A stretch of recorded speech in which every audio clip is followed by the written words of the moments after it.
Hi guys, and welcome to another simple recipe. Well, today we're going to make crispy bacon, and this time we're going to cook the bacon in the oven. Now, this was one of my first times I ever cooked bacon in the oven, and look how nice and crispy and golden dark color I got on my bacon.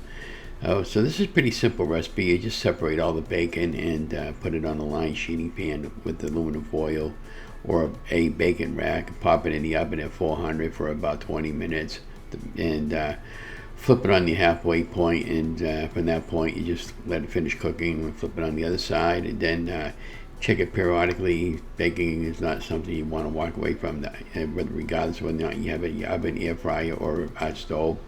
And look at how nice and crunchy that looked when I snapped it off. And yeah, it was really, of course it had a lot of grease on it, but I wiped it up and soaked it in, drained it off in a piece of paper towel. And that's the brand bacon that we're using, the Hormel brand. I picked it up because it was on sale that particular week. And yeah, just follow me along, guys, and you'll be fine. And my hands are clean over here, guys. So what I got going on here is I'm just separating the bacon and I'm laying it out, now without not overlapping it all that much. This particular sheeting pan that I have, I've had it for quite some time, and a whole pound of bacon does fit on it, so I went up horizontal and then vertical on the remaining pieces. And at this point you should have your oven heated to around 350 degrees, and this will take about 20 minutes in the oven. And what I did was, at the halfway point, I took it out and I flipped it on the other side to let it finish up cooking.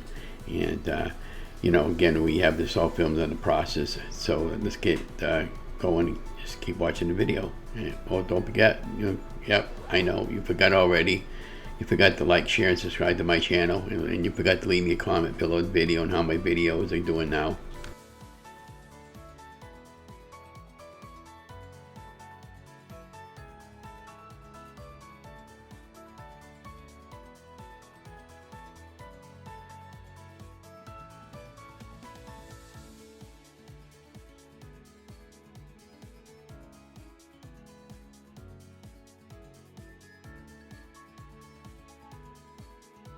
Now let's get the bacon going in the oven at 350 degrees for about 25 to 30 minutes. And this is at the halfway point. Now I'm just taking my tongs and I'm flipping the bacon on the opposite side to finish cooking the bacon. And you don't really have to cook this all the way through on both sides of the bacon. You could just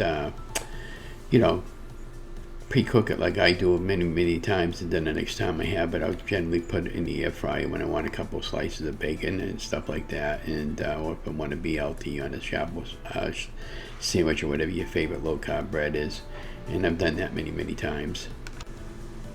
Well, bacon just came out of the oven. It is done. Be careful, it will be hot and greasy, so you want to make sure you use a pot holder to pop it out of the oven, obviously. Now we're just taking the bacon off of the aluminum foil, and we're putting it into the bowl with lined paper towel to let it soak up some of that grease. And what's great about this, when you do it with the aluminum foil, it's a less mess cleanup. All you have to do is throw out your foil. But if you're one of these persons that love to save the grease there for cooking for carnivore or keto, it's fine too. I haven't done that yet, but I plan on in the future picking up a couple more mason jars and storing on my or a bacon grease jar, and start storing on my grease. That way it filter out my grease to get off all the bacon bits and anything, the junk that might be in it when you filter it out. And that's only if I buy the real good bacon. And regular bacon is really good too. I'm just trying to get the bacon that has less sodium as well.